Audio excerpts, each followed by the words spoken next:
Hello everyone, ছুটির দিনে মেয়েকে নিয়ে একটু ঘোরাঘুরির ভিডিও নিয়ে আপনাদের সামনে চলে আসলাম। কেমন আছেন সবাই? আশা করি সবাই ভালো আছেন। এই যে আমার মেয়েটা আসলে সারাটা দিন বাসায় একা একা থাকে, তাই ভাবছি যে একটু ওকে আসলে ঘুরিয়ে নিয়ে আসি। এটা একদম আমার বাসার সাথেই, বাসার পিছনের যে জায়গাটুকু ওখানে আসলে নিয়ে গেলাম।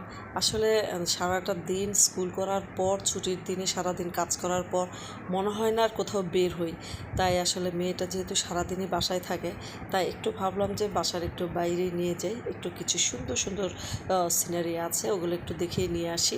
ও তো আসলে একদম গেটের বাইরে বের হইতে পারলেই মানে মনে হচ্ছে মহা খুশি।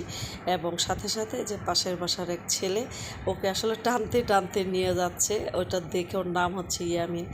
তো এটা দেখে আসলে আমরা খুব হাসতেছি, আর আমি ভিডিও করতেছি। ও আমাকে জিজ্ঞেস করতেছে, আন্টি তুমি কি ভিডিও করতেছো? আমি বলতেছি হ্যালো এভরিওয়ান, ছুটির দিনে মেয়েকে নিয়ে একটু ঘোরাঘুরির ভিডিও নিয়ে আপনাদের সামনে চলে আসলাম। কেমন আছেন সবাই? আশা করি সবাই ভালো আছেন। এই যে আমার মেয়েটা আসলে সারাটা দিন বাসায় একা একা থাকে, তাই ভাবছি যে একটু ওকে আসলে ঘুরিয়ে নিয়ে আসি। এটা একদম আমার বাসার সাথেই, বাসার পিছনের যে জায়গাটুকু ওখানে আসলে নিয়ে গেলাম। আসলে সারাটা দিন স্কুল করার পর, ছুটির দিনে সারাদিন কাজ করার পর মনে হয় না আর কোথাও বের হই।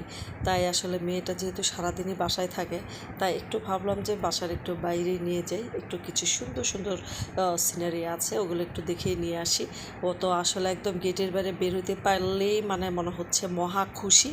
এবং সাথে সাথে যে পাশের বাসার এক ছেলে ওকে আসলে টানতে টানতে নিয়ে যাচ্ছে, ওটা দেখে, ওর নাম হচ্ছে ইয়ামিন। তো এটা দেখে আসলে আমরা খুব হাসতেছি, আর আমি ভিডিও করতেছি। ও আমাকে জিজ্ঞেস করতেছে, আন্টি তুমি কি ভিডিও করতেছো? আমি বলতেছি